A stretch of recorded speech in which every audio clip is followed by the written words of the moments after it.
bonjour tout le monde et merci d'être venus.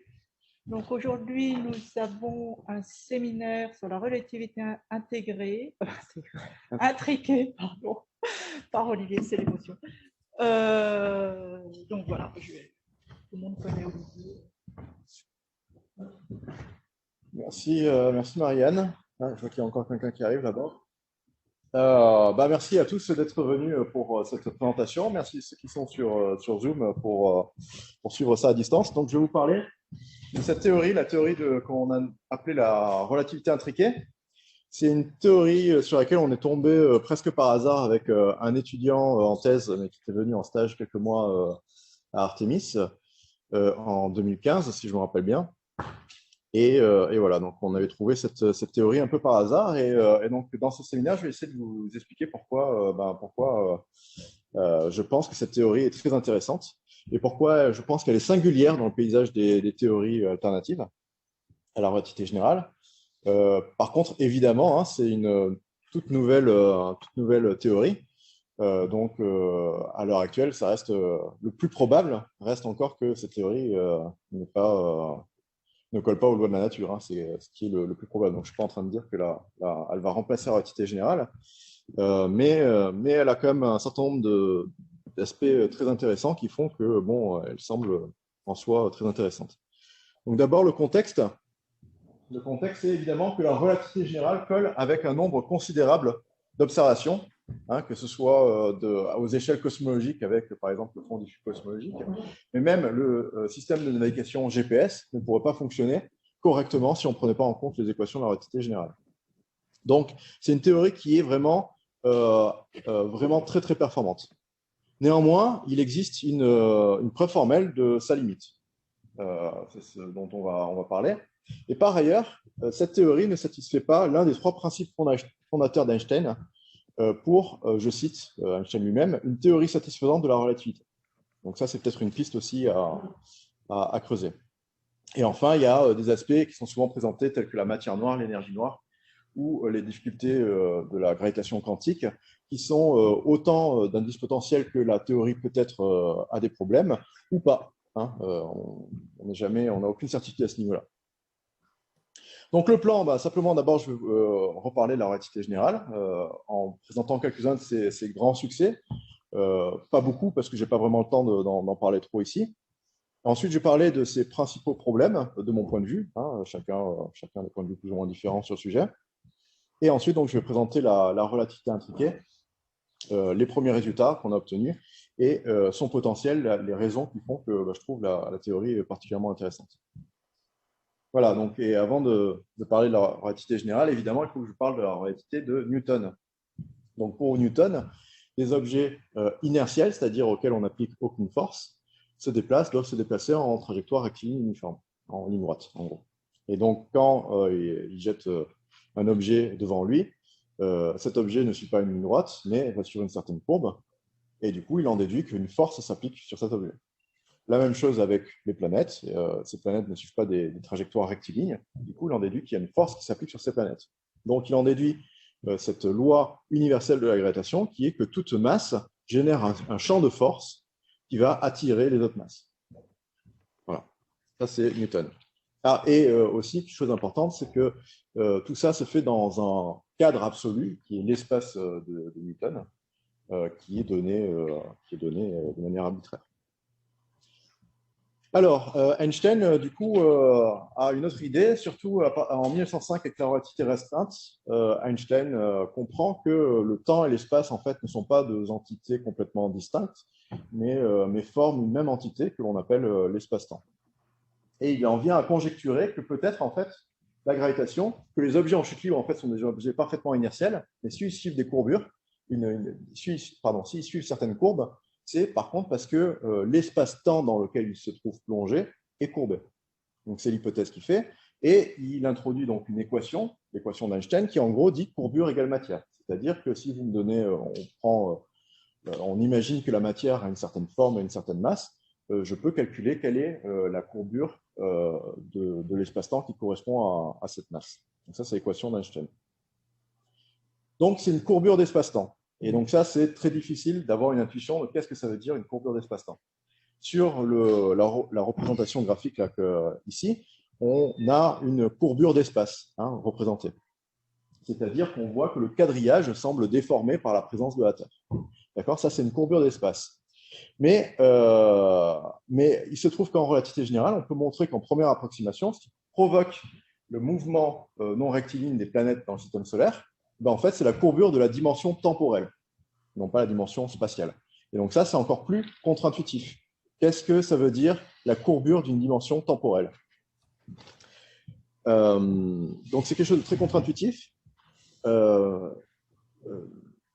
Alors, une manière de le représenter, c'est la suivante. Alors, si on a du mal à se l'intuiter, en tout cas, on peut voir quelles sont les conséquences de cette courbure de la dimension temporelle. Donc là, on a un GIF animé avec une masse au milieu. Donc, vous voyez toujours le quadrillage déformé, donc la dimension spatiale déformée. Mais ce que vous voyez aussi, c'est des horloges à chaque intersection à chaque intersection.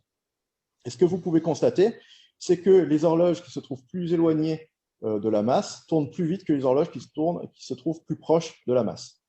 Alors, qu'est-ce que ça veut dire? Donc, ça, c'est une conséquence de la relativité en général. Ça veut dire d'abord que le temps n'est pas universel. Le temps dépend de, en l'occurrence, la position où on se trouve par rapport à la masse. Et donc, ça, c'est une conséquence de la courbure de la dimension temporelle de l'espace-temps. Donc, ça, c'est quelque chose qui semble complètement contre-intuitif et absolument pas vrai. Mais c'est quelque chose qu'on vérifie de manière expérimentale, très précisément avec des horloges atomiques notamment. Mais c'est aussi quelque chose qu'on utilise tous les jours parce que c'est un effet qu'il faut prendre en compte pour que le système GPS fonctionne correctement. Pourquoi? Parce que le temps au niveau des satellites ne s'écoule pas de la même manière qu'au niveau de la surface, de la Terre. Et du coup, il faut prendre ça en compte quand on utilise le système GPS. Alors maintenant, les ondes gravitationnelles. Donc, je vous ai dit que la matière courbe l'espace-temps. Mais cette matière, elle a une certaine dynamique. D'accord? Donc, l'espace-temps lui-même va avoir une certaine dynamique. Et en physique, dès qu'on a une certaine dynamique, on a des ondes. Prenez l'exemple classique d'un lac qui est parfaitement sans fluctuation. Si vous mettez votre main sur le lac et vous faites bouger les molécules d'eau sur le lac, qu'est-ce qui va se passer? Il va y avoir des ondes qui vont se propager à la surface du lac. Pareil, quand vous envoyez un texto à quelqu'un, qu'est-ce qui se passe? En fait, dans votre antenne, vous allez mettre des électrons en mouvement. C'est le mouvement de ces électrons qui va générer des ondes électromagnétiques qui vont être réceptionnées dans une autre antenne, qui va mettre en mouvement d'autres électrons dans cette autre antenne. C'est comme ça que vous avez une communication entre différents téléphones. Et là, c'est la même chose en fait. On a donc l'espace-temps qui est déformé par la matière, il y a une certaine dynamique, et du coup, il y a une émission d'ondes d'espace-temps. Et ces ondes d'espace-temps, c'est ce qu'on appelle les ondes gravitationnelles. Alors, pour la petite histoire historique, il se trouve que la première personne à avoir proposé ce genre d'ondes, c'est, à ma connaissance, je peux me tromper, c'est Henri Poincaré, et il avait appelé ça des ondes gravifiques, qui a été traduit en anglais par gravitational wave, qui a été retraduit en français par ondes gravitationnelles. C'est-à-dire que le terme initial qu'on devrait utiliser est probablement onde gravifique et qu'on utilise en fait un anglicisme quelque part. Donc ça, c'est l'aspect un peu rigolo. Donc voilà, là on a un exemple de ce qu'on entend par des ondes gravitationnelles. On va voir une simulation. Donc là, on a deux trous noirs, je vais expliquer après ce que c'est, qui orbitent l'un autour de l'autre. Ce faisant, ils émettent des ondes gravitationnelles.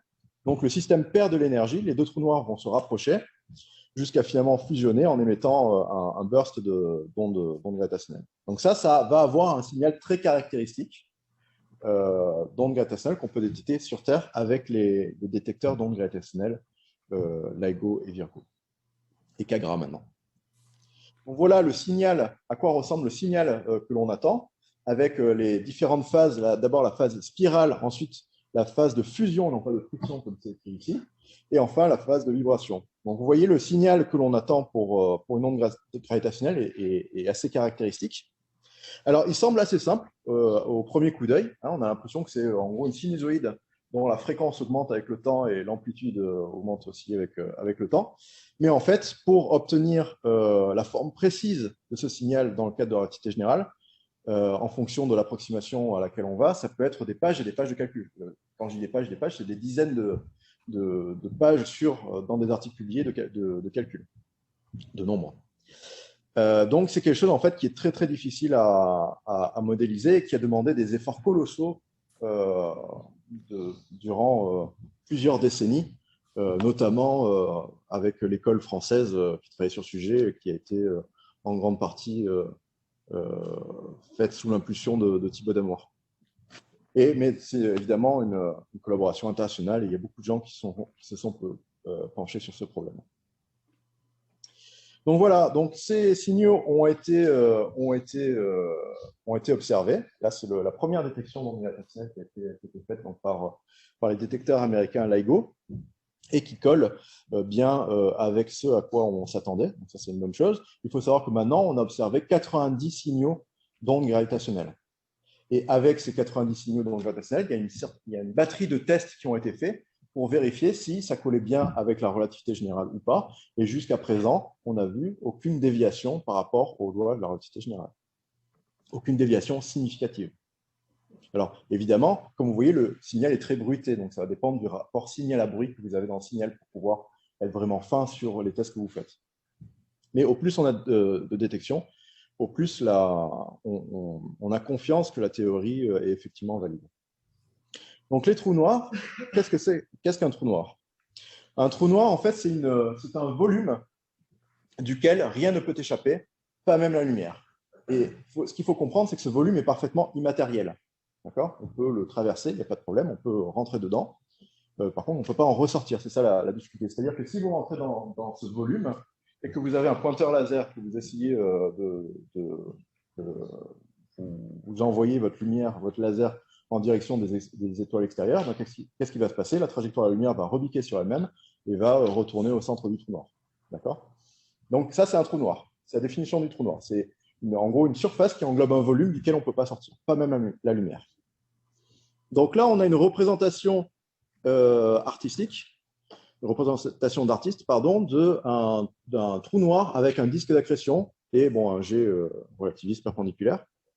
Mais ça ne correspond pas du tout à ce qu'on devrait observer. Pourquoi? Parce que si l'espace est très courbé, l'espace-temps est très courbé à l'intérieur de ce trou noir, qui fait que la lumière rebique sur elle-même, la trajectoire de la lumière rebique sur elle-même, et c'est toujours le cas, dans une certaine mesure, à l'extérieur du trou noir. Qu'est-ce que ça veut dire? Ça veut dire que la trajectoire des rayons lumineux à l'extérieur du trou noir ne va pas suivre de simple trajectoire rectiligne. D'accord? Donc, il va y avoir des effets de lentilles. Hein, les effets de lentilles, c'est ça. Quand vous regardez à travers votre verre, par exemple, et que vous voyez une image déformée, donc vous avez un effet de lentille, qu'est-ce qui se passe en fait? C'est que la trajectoire qui à la base de la lumière était rectiligne, cette trajectoire va être déformée à cause de l'indice du verre. Donc là, c'est pareil. Vous allez avoir des trajectoires de la lumière qui vont être déformées. Ça va conduire à un effet de lentille. Et pourquoi ces trajectoires sont déformées? À cause de la courbure même de l'espace-temps.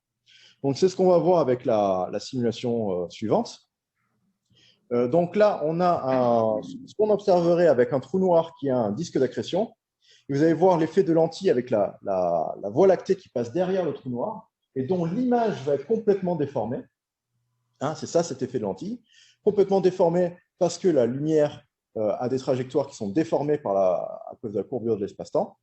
Et ce qu'on peut voir dans ce trou noir, dans cette simulation, c'est que le disque d'accrétion qui est parfaitement sur un plan, on a l'impression qu'il passe soit en dessous, soit au-dessus, mais on n'a pas l'impression qu'il est sur un plan. Et ça, donc, c'est vraiment l'effet de lentille à cause du fait que le trou noir courbe réellement beaucoup l'espace-temps autour de lui. En gros, qu'est-ce qui se passe? Simplement, les photons qui sont émis perpendiculairement au disque derrière le trou noir, et comme à cause de la courbe de l'espace-temps, leur trajectoire va revenir vers nous et donc on voit ce disque qui se trouve en fait derrière le trou noir. Donc, j'en profite pour dire que cette simulation a été faite par Alessandro Roussel de la chaîne YouTube ScienceKick. Je vous recommande vivement, si vous êtes intéressé sur les problématiques de la relativité générale. Il fait de la vulgarisation sur la relativité générale, sur les théories des champs. C'est vraiment très, très intéressant. Voilà. Alors là, on a une reconstruction d'image. Ce n'est pas une vraie image, mais c'est une reconstruction d'image de ce disque d'accrétion au centre de la galaxie M87. Alors, pourquoi c'est une reconstruction d'image? Parce que si on voulait obtenir réellement une image, alors d'abord, c'est aux fréquences radio, Mais si on voulait obtenir une image réellement de ce disque d'accrétion, il faudrait grosso modo avoir un radiotélescope de la taille de la Terre. Ça, c'est un peu difficile. Donc, à la place, comment cette collaboration s'y est prise? Ils ont mis des radiotélescopes répartis à différents endroits de la Terre et ils ont utilisé ce qu'on appelle une méthode interférométrique. À l'observatoire, il y a énormément d'interférométrie optique qui a été développée depuis très longtemps. Et là, c'est des méthodes d'interférométrie radio. Et donc, ça permet de reconstruire une image dans une certaine limite, parce qu'on est limité, on ne peut pas avoir vraiment une précision absolue sur les échelles spatiales de l'objet, sur les fréquences spatiales de l'objet. Mais donc, on a dans cette reconstruction, ils obtiennent quelque chose qui est parfaitement cohérent avec les simulations numériques de ceux qui devaient observer s'il y avait vraiment un trou noir avec un disque d'accrétion. Donc, ça colle parfaitement avec les simulations numériques, donc ça, c'est déjà une bonne chose, avec ceux qui s'attendaient de voir. Et aussi, si les lois de la relativité générale sont correctes, alors, à partir de l'ombre que l'on observe du trou noir, on peut estimer la masse de ce trou noir, en admettant que c'est un trou noir, en admettant que les lois de la relativité générale sont correctes.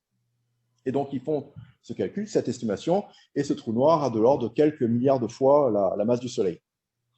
Il se trouve que par ailleurs, si on observe la dynamique des gaz ou des étoiles beaucoup plus loin, autour de ce centre galactique, eh ben, on peut aussi calculer la masse, avoir une estimation de la masse de l'objet qui est au centre de cette galaxie, et ils obtiennent à peu près la même masse. Donc là encore, c'est cohérent avec les prédictions de la relativité générale qu'il devait se trouver un trou noir supermassif au centre de cette galaxie.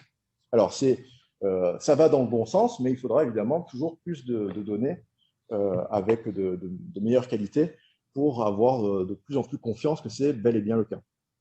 Parce que les alternatives pourraient être autre chose que des trous noirs, des objets aussi massifs, mais autre chose que des trous noirs. Donc il y a tout un bestiaire dans la littérature d'objets qui pourraient remplacer ces trous noirs.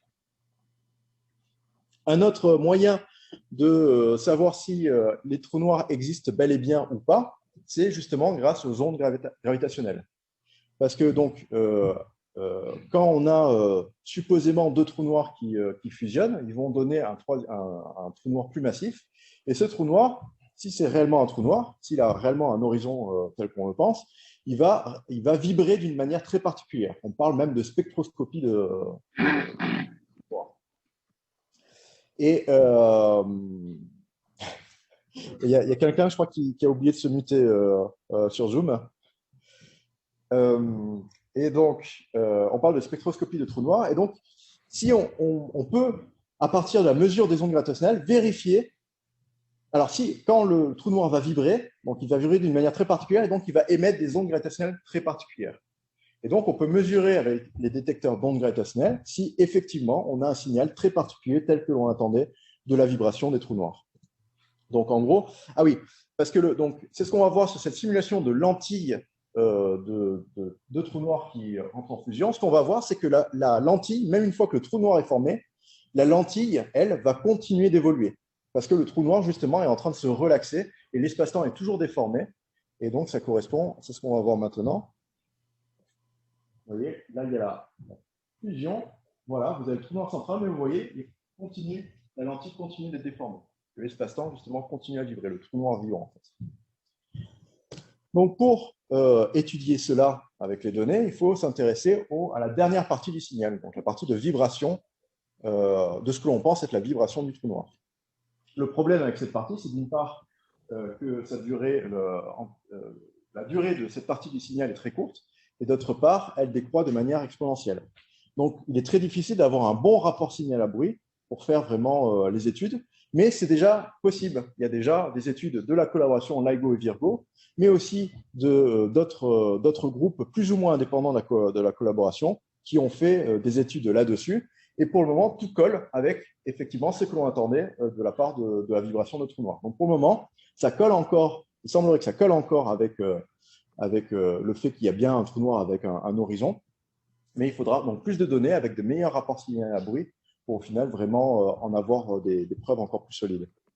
Donc là, on est réellement à une époque charnière où on peut dire que vraisemblablement dans les 5, 10 ou 15 prochaines années, on aura, si ce n'est des preuves formelles de l'existence de ces horizons, donc des trous noirs, on aura vraiment de fortes preuves. Ou pas. Peut-être qu'on pourrait voir justement qu'on a quelque chose de nouveau. Et donc ça, c'est vraiment très intéressant et on a de la chance de vivre cette époque. Donc il y a aussi le fond diffus cosmologique, qui est une prédiction de la relativité générale, puisque dans le cas de la relativité générale, contrairement à la théorie de Newton, où l'espace est donné de manière arbitraire et il est fixe, figé ad vitam aeternam, dans le cas de la relativité générale, l'espace-temps lui-même est dynamique. Et donc, naturellement, l'univers lui-même doit être dynamique. En relativité générale, une prédiction de la relativité générale, c'est que l'univers doit être dynamique. On peut mijoter des modèles où l'univers serait statique, mais en fait, il se trouve que ces modèles sont instables. C'est-à-dire qu'à partir du moment où, à l'intérieur de votre modèle, il y a deux particules qui vont fusionner pour faire un truc plus gros, et bien vous allez complètement briser l'état de stabilité et vous allez réobtenir de la dynamique. Donc, une prédiction générale de la relativité générale, c'est que l'univers doit être dynamique. Et justement, au cours du XXe siècle, on s'est rendu compte que l'univers semblait en expansion.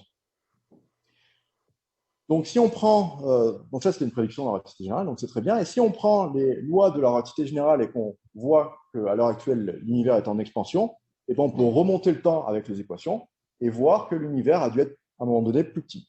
Et on peut remonter suffisamment dans le passé, tel que l'univers était tellement petit que la matière devait être tellement dense dans cet univers qui était beaucoup plus petit que nécessairement il devait être opaque. Et donc, on arrive à cette prédiction qu'à un moment donné, l'univers a dû être opaque. Et par ailleurs, comme la vitesse de la lumière est finie, au plus on regarde loin dans l'univers, au plus on regarde dans le passé. Donc, normalement, on devrait être capable d'observer suffisamment, si on observe suffisamment loin, on devrait être capable d'observer suffisamment dans le passé pour voir cette époque où l'univers était opaque. C'est ce qu'on appelle le fond diffus cosmologique. Donc ça encore, c'est une prédiction de la relativité générale, pour le moment qualitative, pour le moment, mais c'est une prédiction de la relativité générale. Là, on a un schéma de l'évolution de l'univers, avec le temps qui est représenté en bas, et donc le fond diffus cosmologique, c'est cette carte-là de couleur plutôt bleue. Alors, ce n'est pas du tout dans le visible, en fait, c'est dans les micro-ondes. Et donc, c'est une prédiction de la relativité générale qui s'est trouvée être parfaitement réalisée. Alors, donc, vous avez dit que c'est qualitatif, mais c'est aussi quantitatif. Donc là, on a une image de ce fond diffus cosmologique. Et les différentes courbes ici, en bleu, les points bleus, ce sont les mesures observationnelles, les données. Et en rouge, c'est le modèle ajusté en considérant la relativité générale et quelques paramètres, mais il n'y en a pas beaucoup. Il y a quelques paramètres qui sont tels que la valeur de la constante cosmologique, le type de matière qu'il y a dans l'univers à ce moment-là. Et on peut voir qu'avec très peu de paramètres, eh ben, les courbes, l'ajustement colle parfaitement aux observations. Et ça, en fait, c'est très difficile. Si vous utilisez une note théorique de la relativité générale, bien souvent, vous n'allez jamais réussir à obtenir un si bon accord entre le modèle ajusté et les données. Souvent, il faudrait que vous introduisiez de nouveaux paramètres ajustables pour réobtenir au final un ajustement qui correspond. Donc là encore, c'est une preuve que la relativité générale est vraiment très performante à décrire la gravitation. Maintenant que je vous ai montré une partie des succès les plus importants de la relativité générale, je vais vous parler de ces problèmes. Alors, souvent, on dit matière noire et énergie noire. On présente la matière noire et l'énergie noire comme des problèmes potentiels de la relativité générale. C'est peut-être le cas, c'est peut-être pas le cas. Pourquoi? Alors, concernant l'énergie noire, qu'est-ce que l'énergie noire? L'énergie noire, c'est la constatation que l'univers, à l'heure actuelle, est en expansion accélérée. Et ça, dans le cadre de la relativité générale simple, seule, c'est parfaitement expliqué et explicable, jusqu'à preuve du contraire, par une constante cosmologique. Donc, pour la relativité générale, d'un point de vue observationnel, ce n'est absolument pas un problème. Par contre, si on se place dans un certain cadre de pensée et si on admet certains calculs de théorie quantique des champs, à ce moment-là, on peut venir à penser que la valeur de cette constante est problématique. Mais ce sont des indications d'origine purement théorique. D'un point de vue observationnel, on n'a absolument aucun problème. Donc ça, c'est l'énergie sombre. Donc peut-être qu'on n'a pas une constante cosmologique ou peut-être que sa valeur est problématique, mais peut-être pas. D'accord? pareil pour la matière noire. Qu'est-ce que le problème de la matière noire? C'est de dire que dans les galaxies, il y a une dynamique dans les galaxies qui est telle qu'il semblerait que la plupart de la matière de ces galaxies soit invisible. Donc ça aussi, ça pourrait questionner. On pourrait se dire, ah ben en fait, ça veut peut-être dire que les lois de la gravitation sont différentes dans les galaxies, ou simplement qu'on aurait des particules qu'on ne voit pas. Et on a déjà, dans le bestiaire de la physique des particules, des particules qu'on ne voit quasiment pas. Par exemple, ce sont les neutrinos. Les neutrinos sont des particules qui interagissent tellement faiblement avec la matière que des milliards de neutrinos nous passent tout le temps à travers le corps et on ne s'en rend absolument pas compte. Et d'ailleurs, pour détecter des neutrinos, c'est vraiment très difficile. Donc, on peut tout à fait imaginer, par exemple, qu'il y ait des particules qui soient encore plus neutres, on va dire, que les neutrinos, tout à fait envisageable, qui constitueraient cette matière. Donc là encore, ça pourrait tout à fait être un problème de la relativité générale, comme en fait, ça pourrait ne pas l'être du tout. Mais dans tous les cas, de la même manière que Einstein, vraisemblablement, ne serait pas allé bien loin s'il avait essayé de modifier les lois de la théorie Newton pour expliquer l'avancée du péril du mercure, mon point de vue personnel, qui n'est pas partagé par tout le monde évidemment, c'est qu'on aurait tort d'essayer de modifier les lois de la relativité générale pour essayer de résoudre ces problèmes. Il faudrait plutôt faire ce qu'a fait Einstein, c'est-à-dire partir d'une théorie avec des fondations, des bases théoriques solides, et après voir si effectivement cette théorie colle ou pas avec ce genre de phénomène. Mais essayer d'ajuster les champs pour expliquer ces phénomènes, ce qui est le truc qui est le plus couramment fait dans la communauté, à mon avis, c'est une erreur. Mais d'autres pensent autrement, évidemment. Maintenant, on va parler de vrais problèmes. Le problème des singularités. Enfin, de vrais problèmes. Ça aussi, c'est sujet à débat, comme tout en sciences. Mais donc, Roger Penrose a obtenu le prix Nobel en physique en 2020 pour la découverte que la formation des trous noirs était une prédiction robuste de la relativité générale. Mais surtout, ce que son article montre, c'est que à partir du moment où on forme un horizon, donc à partir du moment où un trou noir se forme lors de l'effondrement d'une étoile, donc l'horizon, c'est vraiment ça, c'est cette surface qui englobe le volume duquel rien ne peut sortir. D'accord ? Et ce que montre Penrose, c'est qu'à partir du moment où on forme un horizon, nécessairement, toute la matière va se concentrer en une singularité en un temps fini. Et ça, c'est problématique parce qu'une singularité, c'est on peut dire une zone, alors zone, ce n'est pas un bon terme, mais je vais vous dire pourquoi, mais une zone où la notion même d'espace-temps perd son sens. Du coup, la notion même de position perd son sens. Donc, on ne peut pas vraiment appeler ça une zone, quelque part. Donc, et ça, c'est très problématique parce que les lois de la relativité générale présupposent l'existence de l'espace-temps. Ça veut dire que si on a ce paradoxe-là qui est que la relativité générale prédit l'existence des trous noirs, leur formation, mais prédit aussi que ses propres lois vont perdre leur sens à l'intérieur des trous noirs. Et donc ça, c'est très problématique. Alors, beaucoup de personnes pensent à des solutions à cela. D'ailleurs, il y en a qui sont proposées dans l'article de Roger Penrose. Une des solutions, ce serait que peut-être la relativité générale n'est pas la bonne théorie. Peut-être qu'il y aurait une autre théorie qui décrit cela. Une autre explication qui fait consensus à l'heure actuelle, c'est qu'il y aurait des effets de gravité quantique, de gravitation quantique, qui empêcherait à cette singularité de former. Donc ça, c'est vraiment le point de vue qui fait consensus à l'heure actuelle, mais qui ne fait pas l'unanimité. Roger Penrose lui-même a récemment, à multiples reprises, dit qu'il ne pensait pas que la gravitation quantique pourrait être une explication au problème des singularités. En particulier, quand il pose le problème des singularités à la fois du trou noir et du Big Bang. Il y a donc les problèmes de la gravitation quantique. Alors, par contre, il faut dire quelque chose qui est souvent dit de manière incorrecte dans la vulgarisation, c'est que beaucoup de personnes pensent que la gravitation, que la mécanique quantique et la gravitation sont parfaitement incompatibles. Ceci est partiellement faux.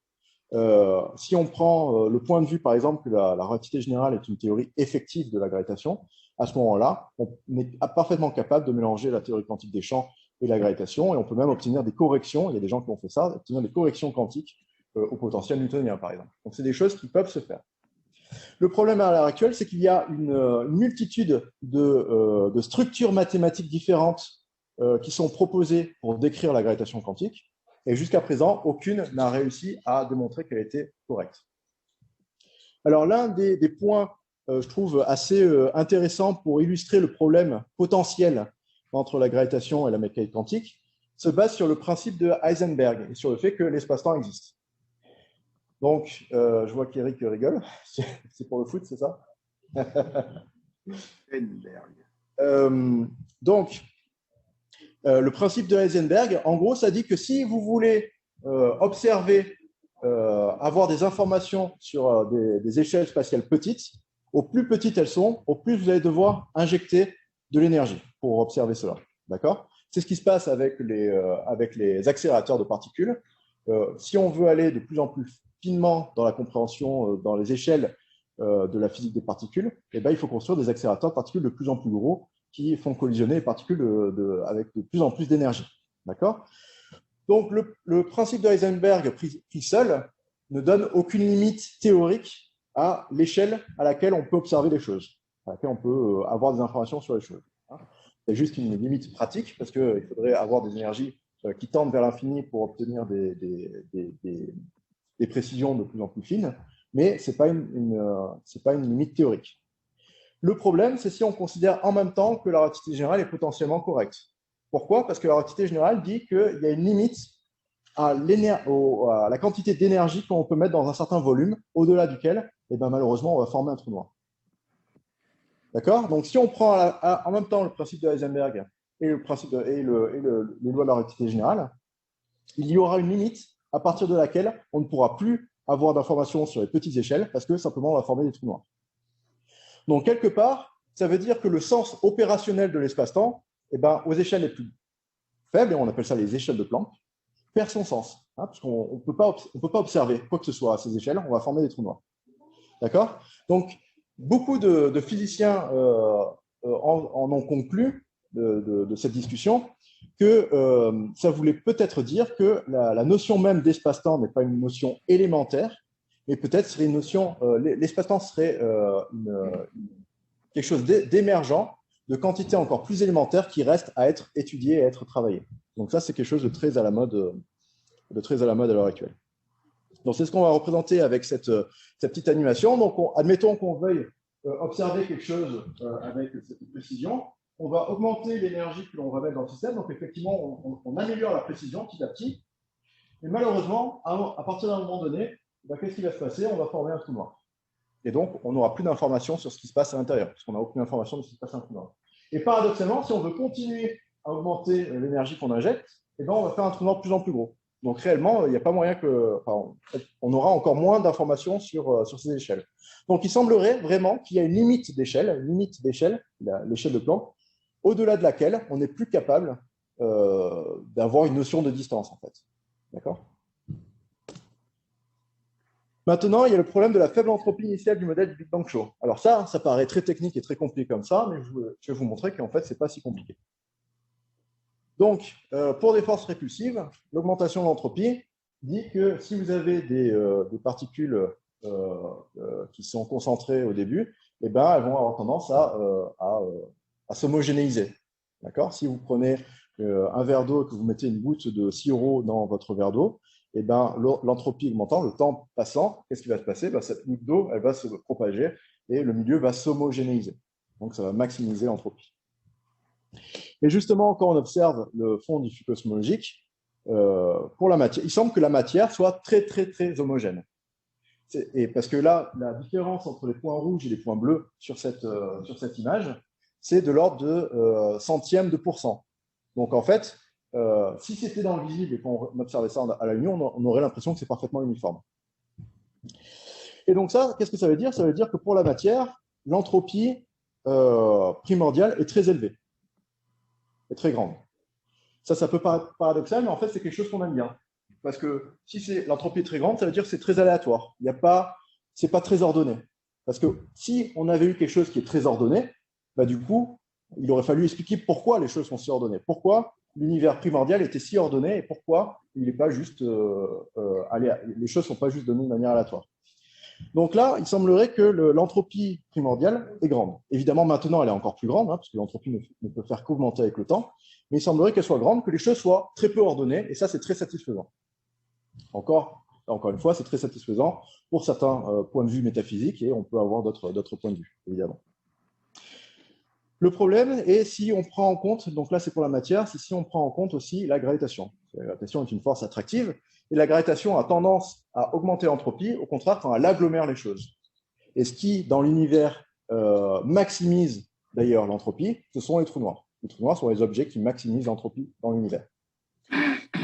Et donc, là, on a un problème, c'est que si, et par ailleurs, la gravitation domine l'entropie de l'univers. Et donc, maintenant, on a un problème parce que si on prend en compte aussi la gravitation, il se trouve que l'entropie primordiale était très faible. Qu'est-ce que ça veut dire? Ça veut dire que l'univers primordial était très ordonné. Et du coup, ça interroge. Pourquoi l'univers primordial était si ordonné? Alors peut-être que c'est une fausse question, hein, qu'on se pose des questions pour rien, mais c'est peut-être une source d'interrogation. Et surtout, il y a une sorte de problème, c'est que quand on se pose le problème juste en regardant la matière, on a l'impression que l'entropie est maximisée, que tout est parfaitement homogénéisé. Et quand on prend en considération la gravitation, on a le résultat inverse. Donc ça aussi, ça interroge. Pourquoi on a deux résultats différents en fonction de qu'on prenne l'un ou l'autre? Donc ce serait bien d'avoir une théorie, si possible, qui permette d'expliquer cela. Alors, il y a des modèles qui sont proposés, par exemple des modèles de multi-univers, où le multi-univers pourrait avoir une entropie très large dans l'ensemble, mais localement, on peut avoir une entropie faible. Hein, c'est d'ailleurs pour ça que nous, on existe, on est assez ordonnés, nous. Mais localement, il y a une entropie faible, et de cette entropie faible est né notre univers. Alors, ça, c'est des modèles qui ont le problème d'être difficilement testables, évidemment.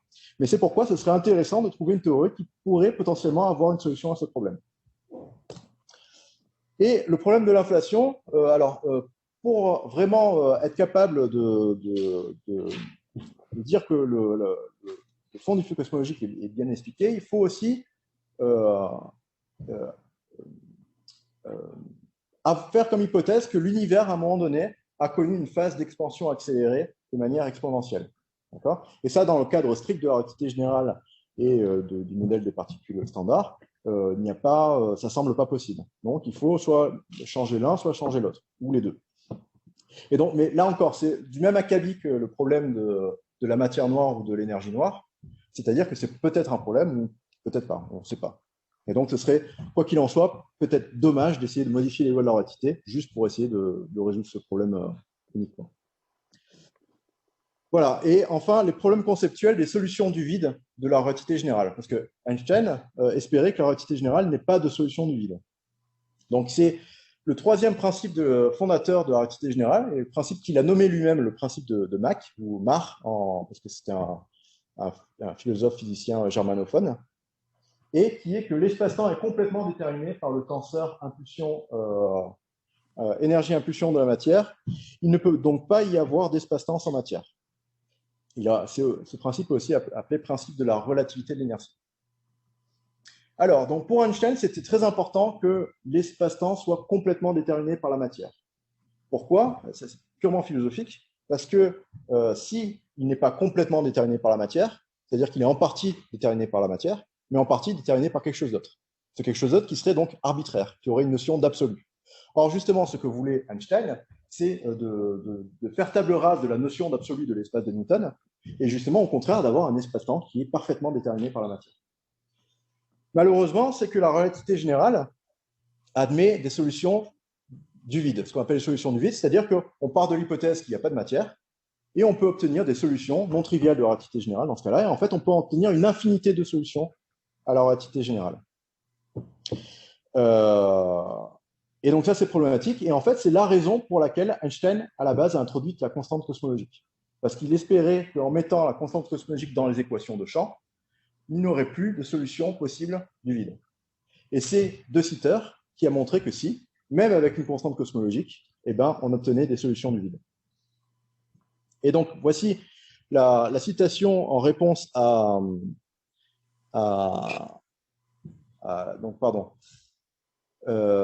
réponse à l'article de De Sitter, donc, qui introduit sa solution. Donc, si la solution de De Sitter était valide, donc déjà on peut voir qu'il remet en question la validité des travaux de De Sitter, cela montrerait que l'introduction de la constante cosmologique ne permet pas d'accomplir le but pour lequel je l'ai introduite.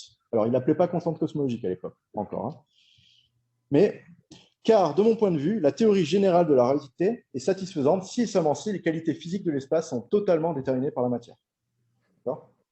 Donc, ça montre que pour Einstein, vraiment, c'était important de ne pas avoir de solution du vide. Et malheureusement, De Sitter a montré que c'était le cas. Einstein a dû se résoudre à ce que ce soit le cas. Les solutions de Sitter étaient correctes. Il a dû l'admettre quelques années plus tard. Et du coup, il a arrêté de considérer ce principe comme un principe fondateur de la relativité générale. Voilà, donc maintenant, je vais pouvoir parler de la relativité intriquée. Je ne sais pas où j'en suis dans le timing. Ah oui, je suis un peu en retard, pardon. Simple. Alors, donc la relativité, en fait, c'est une simple redéfinition du lien entre la matière et l'espace-temps. Donc là, je vais vous montrer. Donc là, il y aura un peu des équations, mais vous n'en faites pas. Vous n'avez pas besoin de comprendre ces équations. Donc la relativité générale, voici ce qu'on appelle l'action de la relativité générale. Avec R, c'est la courbure de l'espace-temps. Kappa, c'est une constante. Et Lm, c'est la matière. D'accord? Cette équation, cette action dit comment la matière, la courbure et la matière interagissent entre elles. La relativité intriquée, quant à elle, les mêmes ingrédients, la courbure, la matière et une nouvelle constante, par contre, sauf que on a juste réorganisé la manière dont l'espace-temps et la courbure interagissaient ensemble. D'accord? Et a priori, cette nouvelle manière de mélanger, on va dire, la matière et la courbure semble très bizarre. Elle peut même sembler problématique, a priori, quand on a l'habitude de ce genre de calcul. Et si on voit pour la première fois cette action sans faire les calculs, on se dit, il y a de fortes chances qu'elle ait des problèmes. Donc évidemment, c'est toujours en cours d'évaluation. Je vais vous expliquer pourquoi elle est intéressante. Il se trouve que en fait, cette théorie, elle possède la relativité générale comme limite dans des conditions assez génériques. Par exemple, dans le système solaire, vous pouvez montrer que cette théorie redonne la relativité générale à une très bonne approximation, ou en tout cas une approximation qui est telle qu'on ne peut pas voir de différence d'un point de vue expérimental à l'heure actuelle.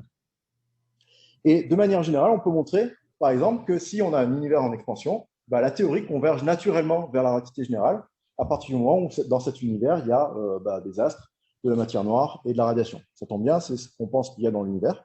Donc, on a une théorie qui converge naturellement vers la relativité générale. Donc, quelque part, c'est ce qu'on attendait, c'est quelque chose d'intéressant parce que, de la même manière que la relativité générale redonne la théorie de Newton, cette théorie redonnerait la relativité générale dans certaines conditions. Donc ça, c'est ce qui est intéressant. Par ailleurs, elle satisfait le troisième principe d'Einstein. Pourquoi? Parce que si on suppose l'inexistence de la matière, la relativité générale, la théorie est parfaitement possible, alors que cette théorie n'est pas possible. D'accord? Pourquoi? Parce que si vous présupposez que le terme là, Lm n'existe pas, il se trouve ici, du coup, vous n'avez plus de théorie. Ça définit la théorie. Simplement, la théorie disparaît. Elle n'existe plus. Donc, c'est bien aussi parce que ça remet une symétrie qui n'était pas dans la physique à l'heure actuelle. Dans la physique à l'heure actuelle, vous pouviez avoir de la courbure sans matière, la relativité générale sans matière. Par contre, vous ne pouviez pas avoir de la matière sans espace-temps. La physique des particules requiert l'existence d'un espace-temps, qu'il soit plat peut-être, mais requiert l'existence d'un espace-temps. Ici, les deux sont parfaitement symétriques. Vous avez soit les deux, soit vous n'avez rien. Ce n'est plus possible. Donc, ça remet une certaine symétrie dans les lois de la physique. Donc, voilà les premiers résultats. On a vérifié, donc il reste énormément de choses à faire, évidemment. On n'est qu'au début de l'exploration de cette théorie et peut-être qu'on va voir qu'en fait, cette théorie est parfaitement fausse, n'explique pas bien certaines observations pour diverses raisons. C'est tout à fait possible et c'est même ce qui est le plus probable encore à l'heure actuelle, on va dire. Mais jusqu'à présent, à chaque fois qu'on essaie de faire des tests, on obtient des trucs assez cohérents. Donc, par exemple, pour le système solaire, comme je vous l'ai dit, on obtient le bon comportement. Les étoiles à neutrons, on a des étoiles à neutrons, quand on fait les simulations numériques d'étoiles à neutrons, qui sont assez proches de celles de la relativité générale. On pourrait avoir de petites différences qui seraient peut-être observables. Du coup, on espère qu'on pourra contraindre ça dans un futur plus ou moins proche. On a étudié aussi les trous noirs. Alors, les trous noirs, il se trouve que ce ne sont pas les mêmes que ceux de la relativité générale, nécessairement. Par contre, dans des conditions astrophysiques, c'est-à-dire où les champs extérieurs sont assez faibles, on retrouve les trous noirs habituels de la relativité générale, en très bonne approximation. Donc, il semblerait que dans des conditions astrophysiques, les trous noirs de cette théorie soient indistinguables des trous noirs de la relativité générale.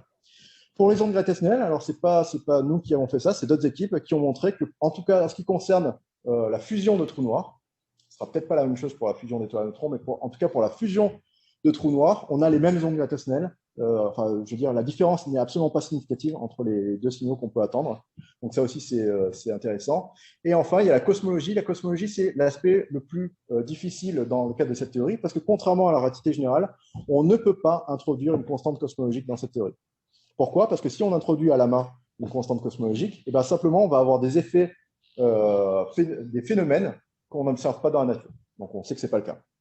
Et contrairement à la relativité générale, où on peut imaginer une infinité de solutions à l'accélération et l'expansion de l'univers, on peut inventer une infinité de champs possibles différents qui permettent d'avoir une accélération et l'expansion de l'univers. Ce n'est pas possible dans le cadre de cette théorie. Pourquoi? Parce qu'à chaque fois qu'on veut ajouter…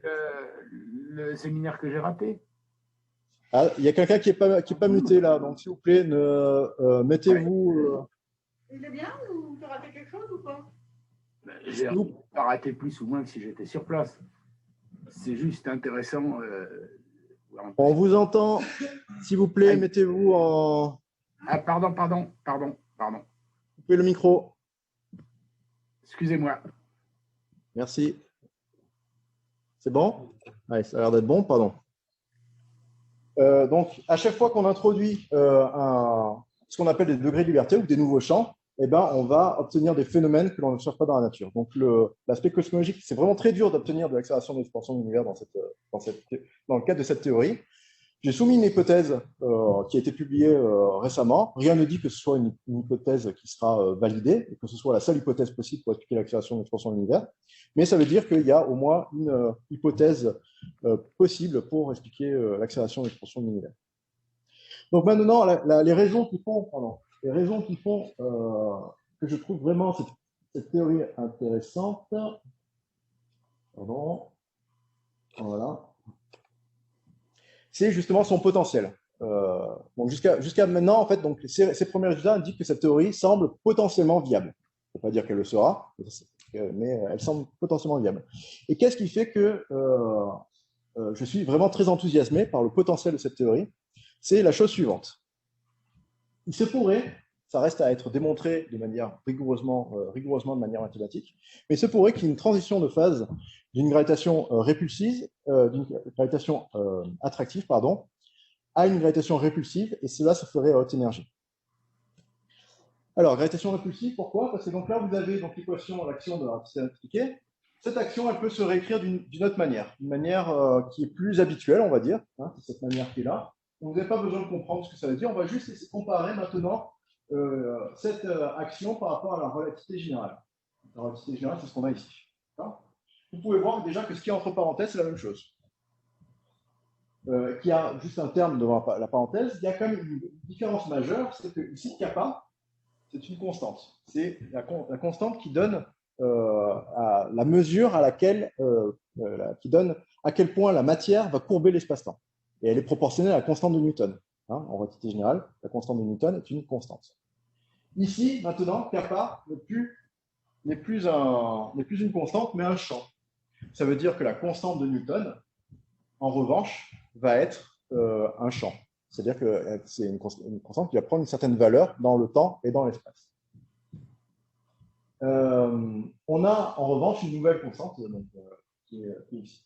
Alors, il se trouve qu'on peut montrer, c'est direct dans les équations, que la constante de Newton doit être supérieure à 0 à basse énergie et doit être inférieure à 0 à haute énergie. Et si on a une constante de Newton qui est négative, qu'est-ce que ça veut dire? Ça veut dire que la gravitation devient répulsive. D'accord? Alors, ce n'est pas tout à fait si simple que ça. Ça aussi, c'est quelque chose à étudier de manière très précise. Ce n'est pas aussi simple que ça, mais ça donne une idée. Ah, si on admet que la courbure est positive partout, bon, ça, ce sont des détails importants. Excuse-moi, c'est qui a mis en place la relativité intriquée? C'est Einstein aussi? Ah non, on l'a trouvé avec un étudiant en 2015. Ah non, excuse-moi, je suis vraiment voilà. Donc, qu'est-ce que je voulais dire? Ah oui, donc potentiellement, alors, ce qui reste à être étudié, c'est de voir est-ce qu'il est possible d'avoir une transition effective, c'est-à-dire quand on simule les équations de champ dans des conditions réalistes, est-ce que réellement, à haute énergie, on peut avoir une transition entre une gravitation attractive et une gravitation répulsive? C'est la chose qui reste à être démontrée, qu'on peut avoir une transition entre les deux, mais une gravitation répulsive, dans le cadre de cette théorie, semble possible en tout cas. Et pourquoi ce serait très intéressant? Parce que potentiellement, pour le moment, ce ne sont que des conjectures qui resteront à être étudiées et à être démontrées ou invalidées, c'est que potentiellement, ça pourrait résoudre les problèmes de singularité des trous noirs et du Big Bang. Parce que si, à l'intérieur du trou noir que vous avez formé, à un moment donné, vous arrivez à une certaine limite telle que l'énergie est telle que la gravitation devient répulsive, là, vous allez empêcher la formation de cette singularité. Pareil avec la singularité du Big Bang. Par ailleurs, ça pourrait être aussi potentiellement une solution à la perte du sens opérationnel de l'espace-temps à l'échelle de Planck. Pourquoi? Parce que ici, il n'y a pas d'échelle de Planck. D'accord? Les trous noirs, l'échelle de Planck avec la relativité générale et la théorie quantique des champs vient de la valeur de la constante cosmologique, la constante de gravitation, G. Ici, ce n'est plus une constante. Alors, il y a une nouvelle échelle, effectivement, au travers d'une nouvelle constante qu'on a appelée Xi, mais elle n'a rien à voir avec la formation des trous noirs, a priori. D'accord? Donc, vraisemblablement, le problème, ça ne veut pas dire qu'il n'y aura plus de problème, mais que le problème va plus se poser dans les termes que je voulais présenter avec le trou noir et le principe de Heisenberg. Il y a peut-être le problème de l'inflation, parce que pareil, si la gravitation a été répulsive à un moment donné et que la matière était très dense, et bien forcément, il y a dû avoir une répulsion faramineuse. Donc ça, c'est un truc potentiellement qui pourrait expliquer l'inflation. C'est un truc que je suis en train d'étudier en ce moment précisément. Et donc, le quatrième problème potentiel serait justement la faible entropie de l'univers primordial. Parce que si maintenant, dans l'univers primordial, la gravitation était aussi répulsive, à ce moment-là, l'univers primordial, s'il est très homogène, ça colle parfaitement avec le fait qu'il y avait une entropie élevée. Donc, que l'univers, initialement, n'était pas dans des conditions vraiment très particulières, n'était pas organisé, n'était pas ordonné de manière très particulière, mais au contraire avait une entropie très grande, et donc ça semble plus satisfaisant. Et surtout, on réconcilie les deux points de vue. Matière, où ça semblait très homogène, et gravitation, où c'est très homogène, mais ça minimise l'entropie. Donc, on réconcilie les deux points de vue. Donc ça, ce serait aussi un point de vue intéressant. Donc, la question, c'est quels sont les paramètres libres de la théorie? Parce que les théories alternatives de la relativité générale, en général, introduisent des paramètres nouveaux, des paramètres arbitraires, des paramètres libres. Et le grand jeu pour les gens qui étudient les théories alternatives dont je fais partie, en général, c'est d'utiliser les observations pour mettre des contraintes sur ces paramètres. On va dire, là, à partir de ces observations, ce paramètre précis, il doit être inférieur à une certaine valeur, ou il doit être supérieur à une certaine valeur. On met des contraintes sur ces paramètres. Donc, c'est le grand jeu. Et donc, l'essentiel des théories alternatives introduisent des nouveaux paramètres. Et souvent, ça peut arriver qu'ils en introduisent beaucoup. Donc là, quels sont les paramètres libres de la théorie? Donc, on a la relativité générale, il faut voir les équations de champ. Donc là, on a l'équation de la relativité générale en haut, et on a l'équation de la relativité intriquée en bas, qui est un peu plus compliquée. Et donc, en haut, on a une constante, kappa, et en bas, on a une constante psi. Donc ça, ce sont les paramètres libres de la théorie de la relativité générale, c'est kappa. Alors, il y a la constante cosmologique après, mais on pourra en parler plus tard. Kappa, c'est un paramètre libre qu'on ajuste à la nature. On sait qu'on mesure la constante de Newton, et du coup, on donne une valeur à kappa. Je vous ai dit que kappa est proportionnel à la constante de Newton. D'accord? C'est un paramètre libre qu'on doit ajuster à son observation. Ici, kappa est un champ. D'accord? Donc, ça veut dire qu'en théorie, la valeur de ce champ doit être, on peut peut-être le prédire dans le cas de cette théorie. Alors, pour ça, il faudrait avoir un modèle très précis de tout l'univers depuis qu'il existe en admettant qu'il a eu un début. Donc, c'est une question très compliquée. Mais en tout cas, ce n'est pas une constante. La valeur de cette constante, de ce que maintenant est une constante, viendrait de l'évolution dynamique de ce champ. Et surtout, ce qui est très important, c'est que le seul paramètre libre de la théorie, psi, n'apparaît nulle part dans les équations de champ. Ça veut dire que la gravitation classique, par opposition à quantique, la gravitation classique, dans le cas de cette théorie, est parfaitement indifférente à la valeur de cette constante.